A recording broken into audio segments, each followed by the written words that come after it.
Shirley classes ഹിന്ദിയിലേക്ക് സ്വാഗതം. മക്കളെ, നമുക്ക് +1 ക്ലാസ്സിലെ സെക്കൻഡ് യൂണിറ്റ് അല്ലേ, അതിൽ ഒരു ചാപ്റ്റർ നമ്മൾ പഠിച്ചിരുന്നു ദോഹ. അടുത്ത് നോക്കി, അതിലെ സെക്കൻഡ് ചാപ്റ്ററാണ് ഏതാ, ബ്ലാക്ക്. അതൊരു സിനിമ നിരൂപണമാണ്, ഫിൽമി സമീക്ഷ. നിങ്ങൾക്ക് എക്സാമിന് എപ്പോഴും 8 മാർക്കിന് ചോദിക്കാൻ കൊള്ളാവുന്ന ക്വസ്റ്റ്യനാണ് ഫിൽമി സമീക്ഷ, അതായത് സിനിമ നിരൂപണം. എന്താണ് ഫിൽമി സമീക്ഷ എന്ന് നോക്കാം. फिल्म के सर्वांग विश्लेषण और मूल्यांकन फिल्मी समीक्षा है. സിനിമയെ മൊത്തത്തിൽ വിശകലനം ചെയ്യുകയും മൂല്യാങ്കൻ വിലയിരുത്തലുമാണ് ഫിൽമി സമീക്ഷ. അതായത് ഫിലിം കെ ഗുണദോഷ കാ വിവേചൻ, അതായത് ഫിലിമിലെ ഗുണദോഷങ്ങളെ വിലയിരുത്തുകയും ചെയ്യും. अन्य दृश्य माध्यमों की अपेक्षा സിനിമ മേ അനേക കലാओं का सम्मेलन है. മറ്റുള്ള ദൃശ്യ മാധ്യമങ്ങളെ അപേക്ഷിച്ച് സിനിമയിൽ ഒരുപാട് കലകളുടെ കൂടിച്ചേരൽ ആണ്. സമ്മേളൻ, കൂടിച്ചേരൽ. അതൊക്കെ നിർദ്ദേശൻ, അഭിനയ, ഗീത, സംഗീത, ഛായാങ്കൻ, സംവാദൻ, പാർശ്വ സംഗീത, നൃത്യ ആദി അനേക കലാओं का संगम है സിനിമ. നിർദ്ദേശൻ, ഡയറക്ഷൻ, അഭിനയം, ഗീതം.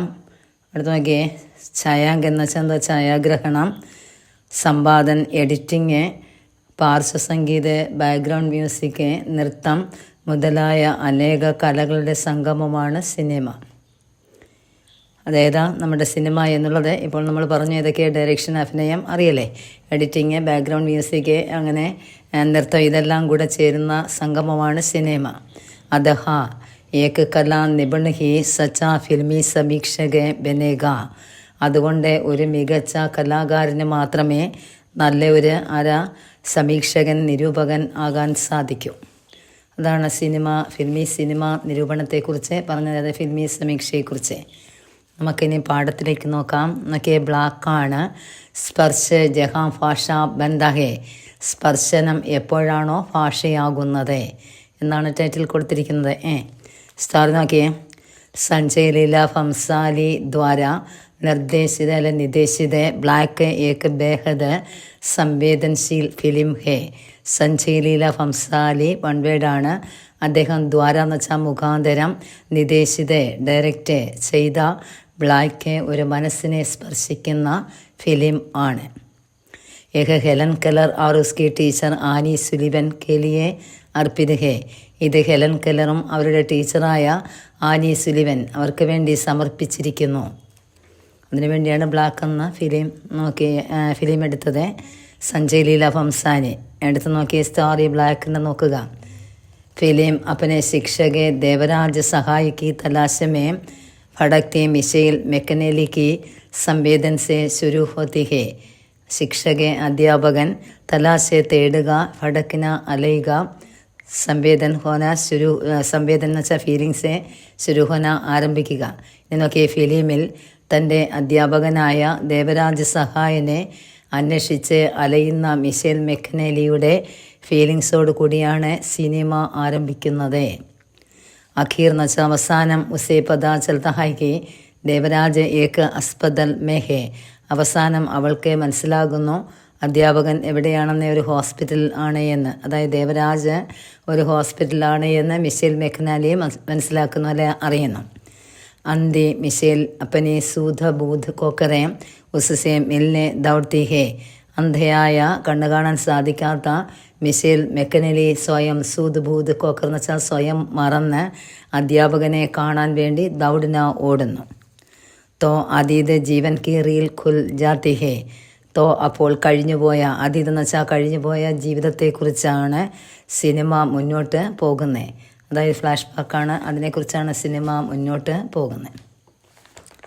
മിഷേൽ അന്തി ബഹരി ഗൂങ്കി ലഡ്കി ഥി. മിഷേൽ അന്ധയും ബദിരയും ഊമയും, കേൾക്കാൻ കഴിയാത്തവളും കാണാൻ കഴിയാത്തവളും ഊമ, സംസാരിക്കാൻ കഴിയാത്ത പെൺകുട്ടിയാണ് മിഷേൽ. अपनी अभंगता से पीड़ित മിഷേൽ സിന്ധി और ആക്രമണക ഹേ. സിന്ധി എന്ന് വെച്ചാൽ പിടിവാശിക്കാരി. തൻ്റെ അഭംഗത, തൻ്റെ വൈകല്യം കൊണ്ട് പേടിക്കുന്ന, ദുഃഖിക്കുന്ന മിഷേൽ പിടിവാശിയുള്ളവളും ആക്രമണകാരിയും ആയിരുന്നു. उदास से माँ बाप उसे सिखाने और सुधारने के लिए बहरों एवं अंधों के विद्यालय के देवराज सहाय नामक अध्यापकों को नियुक्त करते हैं. ഉദാസീനരായ മാ ബാപ്പ് അച്ഛനും അമ്മയും അവളെ ബോലന സംസാരിക്കാനും സുധാരണ നേരെയാക്കുവാനും വേണ്ടി അന്ധന്മാരെയും ബഹരോന്ന് വെച്ചാൽ ബദിരരെയും പഠിപ്പിക്കുന്ന വിദ്യാലയത്തിലെ അധ്യാപകനായ ദേവരാജ സഹായനെ എന്ത് ചെയ്തു നിയമിക്കുകയും അല്ലെ ഏർപ്പാടാക്കുകയും ചെയ്തു. ദേവരാജ സഹായ സനക്കി ആർ പിയക്കഡ് ഫി. ദേവരാജിൻ്റെ സ്വഭാവം എന്ന് വെച്ചാൽ സനക്കി വിചിത്രമായ സ്വഭാവവും പിയക്കടെ മദ്യപാനിയും ആയിരുന്നു.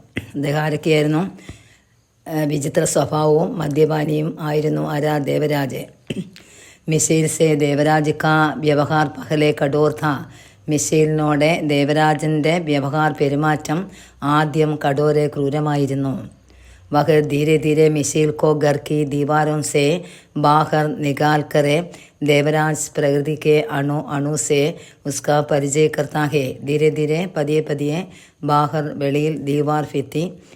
അതൊക്കെ അറിയാവുന്ന വാക്കുകളല്ലേ? നോക്കിയേ, അയാൾ അതായത് നമ്മുടെ ദേവരാജ് പതിയെ പതിയെ കുട്ടിയെ എന്ത് ചെയ്തു? മിസൈലിനെ വീട്ടിൽ നിന്ന് പുറത്തേക്ക് ഇറക്കി പ്രകൃതിയിലെ ഓരോ കാര്യങ്ങളും പരിചയപ്പെടുത്തി കൊടുത്തു. മിസൈൽ സുധാറിനിലേക്ക് അങ്ങനെ അവൾ നേരെയാകാൻ തുടങ്ങി. बोलने सुनने में एक हद तक के क्षमता प्राप्त करने वाली मिसाइल को देवराज ने स्कूल में भर्ती कराई. ഭർത്തി करना ചേർക്കുക. ക്ഷമത, കഴിവ്, ഹതെന്ന് വെച്ചാൽ പരിധി. സംസാരിക്കുവാനും കേൾക്കുവാനും ഒരു പരിധിവരെ ക്ഷമത, കഴിവ് ആർക്ക് കിട്ടി? നമ്മുടെ മിസൈൽ മെക്കനിലേക്ക്.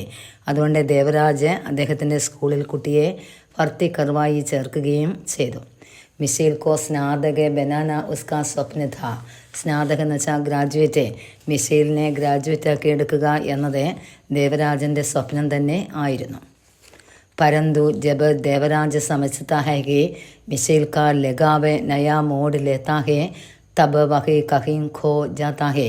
ഖോന നഷ്ടപ്പെടുക, മറഞ്ഞു പോവുക, ഇല്ലാതാകുക എന്നൊക്കെയാണ്.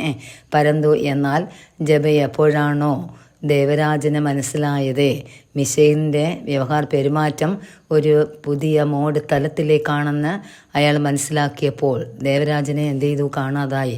അദ്ദേഹം എവിടേക്കോ പോയി. अब 12 वर्षों के बाद विस्मृति रोग से पीड़ित देवराज उसे पहचानने में असफल रहा. വിസ്മൃതി എന്ന് വെച്ചാൽ മറവി രോഗമാണ്. 12 വർഷം എന്ന് വെച്ചാൽ 12 വർഷങ്ങൾക്ക് ശേഷം. അപ്പോൾ ഇപ്പോൾ 12 വർഷങ്ങൾക്ക് ശേഷം മറവി രോഗത്തിൽ ദുഃഖിക്കുന്ന ദേവരാജന് ആ കുട്ടിയെ അതായത് മിസൈലിനെ തിരിച്ചറിയാൻ കഴിഞ്ഞില്ല. പകച്ചാന തിരിച്ചറിയുക അത് അയാൾക്ക് കഴിഞ്ഞില്ല. കുട്ടിയെ തിരിച്ചറിയാൻ അയാൾക്ക് കഴിഞ്ഞില്ല. ശിക്ഷകയ്ക്ക് വർത്തമാന അവസ്ഥാസെ മിസൈൽ ടൂട്ടുകി. അധ്യാപകൻ്റെ ശിക്ഷ എന്ന് വെച്ചാൽ അധ്യാപകൻ്റെ വർത്തമാനാവസ്ഥ ഇന്നത്തെ അവസ്ഥയിലെ മിസൈൽ തകർന്നുപോയി. ടൂട്ടുകി തകർന്നുപോയി. लेकिन पुरानी यादें दिलाकर देवराज की कोई स्मृतियों को जागने में एक बार मिसाइल सफल हो जाती है. എന്നാൽ പുരാനി യാദേ പഴയ കാര്യങ്ങളെ ജാഗന ഉണർത്തിയെടുക്കുക അല്ലേ? എന്നാൽ പഴയ കാര്യങ്ങളെ ഉണർത്തിയെടുക്കുന്നതിൽ ഏക് ബാർ ഒരു പ്രാവശ്യം മിസൈൽ എന്ത് ചെയ്തു? സഫൽ ഹോത്തിയെ വിജയിക്കുകയും ചെയ്തു. इसे आस्था के बल पर वह देवराज का हाथ दाम कर आगे निकलती है. ഈ ഒരു വിശ്വാസത്തിൻ്റെ ആസ്ഥാവിശ്വാസത്തിൻ്റെ ബലത്തിൽ ദേവരാജിൻ്റെ കയ്യും പിടിച്ച് കുട്ടിയെ എന്ത് ചെയ്ത് മുന്നോട്ട് പോകുന്നതാണ് കാണുന്ന സിനിമ. അങ്ങനെയാണ് തീരുന്നത്. അവസാനിക്കുന്നത് ദേവരാജൻ്റെ കയ്യും പിടിച്ച് മിസൈൽ എന്ത് ചെയ്യുന്നു? മുന്നോട്ട് പോകുന്നു. അദ്ദേഹത്തെ ശരിയാക്കി എടുക്കാമെന്ന് വെച്ചാൽ അദ്ദേഹത്തിൻ്റെ ആ ഓർമ്മ വീണ്ടെടുക്കാൻ അവൾക്ക് കഴിയും എന്ന വിശ്വാസത്തോടെയാണ് കുട്ടി ദേവരാജൻ്റെ കയ്യും പിടിച്ച് മുന്നോട്ട് പോകുന്നത്. നോക്കിയേ, കുട്ടി അപ്പോഴേക്കും യുവതിയായി കാണും കേട്ടോ. 12 വർഷങ്ങൾക്ക് ശേഷമല്ലേ. ഇനി അടുത്ത് നോക്കിയാൽ അടുത്ത പാരാം. ബ്ലാക്ക് കെ പട്കഥ മാനവീയ അനുഭൂതിയോ കെ താനെ ബാനമേ ബുനി ഹേ. ബ്ലാക്കിൻ്റെ പട്കഥ എന്ന് വെച്ചാൽ തിരക്കഥ. മനുഷ്യമൂല്യങ്ങൾ മാനവീയ അനുഭൂതി എന്ന് വെച്ചാൽ മനുഷ്യൻ്റെ മൂല്യങ്ങൾ, അതായത് ഫീലിങ്സ്, അതിൻ്റെ ഊടും പാവും ചേർത്താണ് എടുത്തിട്ടുള്ളത്. ബ്ലാക്കിൻ്റെ തിരക്കഥ എങ്ങനെയാണ്? മനുഷ്യമൂല്യങ്ങളെ ഊടും പാവും ചേർത്താണ് അദ്ദേഹം സഞ്ജയ് ലീല ഭംസാനി അതിൻ്റെ തിരക്കഥ തയ്യാറാക്കിയത്. अभांग जीवन की त्रास्ती की मर्मव्यത दर्शकों के दिल को कचौटी है. കച്ചൗട്ടിന കുത്തിനോവിക്കുക. ത്രാസ്തി എന്ന് വെച്ചാൽ ട്രാജഡി, ദർശകവും ഓഡിയൻസെ എന്നൊക്കെ വികലാംഗ ജീവിതത്തിൻ്റെ ട്രാജഡിയുടെ ദുഃഖം കാഴ്ചക്കാരുടെ അല്ലെ ഓഡിയൻസിൻ്റെ മനസ്സിൽ കുത്തിനോവിക്കുകയും ചെയ്തു. ഭവാനി അയ്യർ, പ്രകാശ് കപാഡിയ അവരെ സഞ്ജയ് ലീല ഭംസാലി കി പട്കഥ ഗതിശീൽ അവരെ മാർമിക് ഹെ. 3 പേരാരൊക്കെയാണ്? ഭവാനി അയ്യറെ, പ്രകാശ് കപാഡിയ, സഞ്ജയ് ലീല ഭംസാനി. ഇവർ 3 പേരും കൂടി ചേർന്ന് തിരക്കഥ തയ്യാറാക്കിയത് ഒഴുക്കുള്ളതും മർമ്മസ്പർശിയും ആണ്. അവരുടെ തിരക്കഥ എങ്ങനെയായിരുന്നു? ഒഴുക്കുള്ളതും, ഗതിശീൽ എന്ന് വെച്ചാൽ ഒഴുക്കുള്ളതും മർമ്മസ്പർശിയും ആണ്. ഫിലിം കെ സംവാദ പാത്ര ഭാവ ഏവം പരിവേശിക്ക് അനുകൂൽ ഹേ. സിനിമയിലെ സംവാദം, പാത്രങ്ങൾ, ഭാവന, കഥാപാത്രങ്ങൾ, ഭാവന ഇവ ചുറ്റുപാടിനെ അനുസരിച്ചിട്ട് ഉള്ളതും ആയിരുന്നു. രവി കെ ചന്ദ്രൻ ने और शिमला के सुंदर वातावरण में इसे फिल्म का छायांकन किया है. രവി കെ ചന്ദ്രൻ അദ്ദേഹം സിംലയിലെ സുന്ദരമായ തണുപ്പുള്ള വാതാവരൺ അന്തരീക്ഷത്തിൽ ഈ ഫിലിമിൻ്റെ ഛായാഗ്രഹണം നടത്തി. എവിടെയാണ്? സുന്ദരമായ സിംലയിലെ സുന്ദരമായ തണുപ്പുള്ള അന്തരീക്ഷത്തിലാണ് ഈ ഫിലിമിൻ്റെ ഛായാഗ്രഹണം നടത്തിയത്. ഫിലിം കാ ഹറേക്ക് ഷോട്ട് ആകർഷക ഹേ. ഫിലിമിൻ്റെ ഓരോ ഷോട്ടുകളും ആകർഷകം ആയിരുന്നു. ധന്യാങ്കൻ റസൂൽ പൂക്കട്ടി കാഹെ ജോസ് തരണീയ ഹേ. ശബ്ദലേഖനം, ധന്യാങ്കൻ എന്ന് വെച്ചാൽ ശബ്ദലേഖനം റസൂൽ പൂക്കട്ടിയാണ്. അത് നല്ല നിലവാരമുള്ളതും ആണ്. बेला सहगल ने अत्यंत सत्कर्ता से फिल्म का संपादन कार्य किया है. ബേല സഹഗൽ വളരെ നല്ല രീതിയിൽ തന്നെ ഫിലിമിൻ്റെ സമ്പാദൻ, എഡിറ്റിംഗ് കാര്യം ചെയ്തിട്ടുള്ളതാണ്. എഡിറ്റിംഗ് ചെയ്ത ബേല സഹഗലാണ്. അത് നല്ല രീതിയിൽ അവർ കൈകാര്യം ചെയ്യുകയും ചെയ്തു. ഏകമാത്ര ഗീതിനെ പ്രസംഗോജിത താളലയ പ്രദാൻ കിയാ ഹേ. ഏകമാത്ര ഗീതം എന്ന് വെച്ചാൽ ഒരേ ഒരു ഗീതം മാത്രമേ ആ ഫിലിമിലുള്ളൂ. അത് വളരെയാതെ ആ സന്ദർഭത്തിന് അനുസരിച്ച് താളലയം അനുസരിച്ചിട്ടുള്ളതും ആകുന്നു. പാർശ്വസംഗീത ബഹത്തരണീയ ഹേ. ബാക്ക്ഗ്രൗണ്ട് മ്യൂസിക് വളരെ നിലവാരം ഉള്ളതും ആണ്. സ്തരണീയ എന്ന് വെച്ചാൽ ബഹത്തരണീയ, അത് തന്നെയാണ് സ്തരണീയ എന്ന് വെച്ചാൽ നിലവാരമുള്ളതും ആണ്. അടുത്ത പാരഗ്രാഫ് നോക്കിയേ. फिल्म में अमिताभ बच्चन, रानी मुखर्जी और आयशा कपूर की महत्वपूर्ण ഭൂമിക റോൾ. ഫിലിമിലെ അമിതാഭ് ബച്ചനും റാണി മുഖർജിയും ഐഷ കപൂറുമാണ് എടുത്തു പറയത്തക്ക റോൾ അവതരിപ്പിച്ചത്. അടുത്ത നോക്കിയേ. ദേവരാജ് की कठोरता, स्निग्धता, आस्था और दिशाहीनता को बच्चन ने अनन्य बना दिया है. ദേവരാജൻ്റെ കഠോരത എന്ന് വെച്ചാൽ പരുക്കൻ സ്വഭാവം, സ്നിഗ്ധത സ്നേഹം, താല്പര്യം, ലക്ഷ്യമില്ലായ്മ, ദിശാഹീനത, ഇത് ബച്ചൻ അനന്യമാക്കി മാറ്റി. मिशेल की भूमिका निभाने वाली रानी मुखर्जी ने अभंग जीवन की मर्म व्यथा को स्मरणीय बना दिया है. ഫിലിമിലെ മിഷേലിൻ്റെ ഭൂമിക റോൾ അവതരിപ്പിച്ച റാണി മുഖർജി വൈകല്യ ജീവിതത്തിൻ്റെ ദുഃഖത്തെ ഓർമ്മപ്പെടുത്തുകയും ചെയ്തു. വൈകല്യ ജീവിതം എങ്ങനെയാണോ ആ ദുഃഖം അനുഭവിക്കുന്ന ആൾക്കാരുടെ ദുഃഖമല്ലേ, അത് അവർ ശരിക്കും എന്ത് ചെയ്തു? ഓർമ്മപ്പെടുത്തുകയും ചെയ്തു തൻ്റെ റോളിലൂടെ. अभंग जीवन की दुविधा को റാണി മുഖർജി ने नई ഭാവഭൂമി പ്രദാൻ की. വൈകല്യ ജീവിതത്തിൻ്റെ ദുഃഖത്തെ റാണി മുഖർജി പുതിയ രീതിയിലാണ്, നയി ഭാവഭൂമി എന്ന് വെച്ചാൽ പുതിയ രീതിയിൽ അവതരിപ്പിക്കുകയും ചെയ്തു. छोटी मिशेल की भूमिका में आयशा कपूर ने जादू का काम किया है. ജാദു മാജിക്. ചെറിയ മിഷേലിൻ്റെ റോൾ അവതരിപ്പിച്ച ഐഷ കപൂർ ഒരു മാജിക് ചെയ്യുന്നത് പോലെയാണ് അത് കൈകാര്യം ചെയ്യുകയും ചെയ്തത്. एक अभंग बालिका की विडंबना का सही प्रस्तुतीकरण है. വിഡംബന ചേഷ്ട, ഒരു വൈകല്യമുള്ള കുട്ടിയുടെ ചേഷ്ടകളെ കൃത്യമായി അവർ അത് അവതരിപ്പിക്കുകയും ചെയ്തു. एक फिल्म का സ്ഥിരീയത का പ്രഥമ അധികാർ നിദേശക് കാ ഹേ. ഒരു ഫിലിമിൻ്റെ മൊത്തത്തിലുള്ള അധികാരം ആർക്കാണ്? ഡയറക്ടർക്ക് ആണ്. അതായത് ഇതിലെ സഞ്ജയ് ലീല ഭംസാലിയാണ് പ്രധാന ഡയറക്ടർ. ഓക്കെ. फिल्म के संपादन, छायांकन आदि हर एक क्षेत्र में निर्देशिका संस्पर्श है. ഫിലിമിൻ്റെ സമ്പാദൻ, എഡിറ്റിംഗ്, ഛായാങ്കൻ, ഛായാഗ്രഹണം മുതലായവയുടെ ഓരോ മണ്ഡലങ്ങളിലും, ക്ഷേത്രനശ മണ്ഡലങ്ങളിലും ഡയറക്ടറിൻ്റെ കയ്യൊപ്പും സസ്പർശ കയ്യൊപ്പും ഉണ്ടായിരുന്നു. ഫിലിം കി ചരമസീമ സാ കരുൺ ലേക്കിൻ സാരപൂർണ്ണ ഹേ.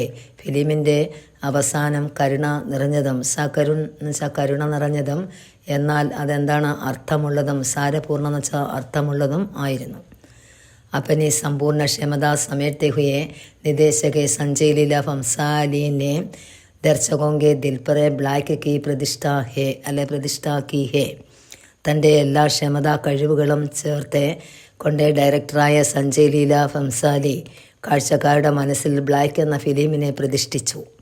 ബ്ലാക്ക് എന്ന ഫിലിമിനെ കാണുന്ന ആൾക്കാരുടെ മനസ്സിൽ പ്രതിഷ്ഠിച്ചു. ആരാ? ഡയറക്ടർ.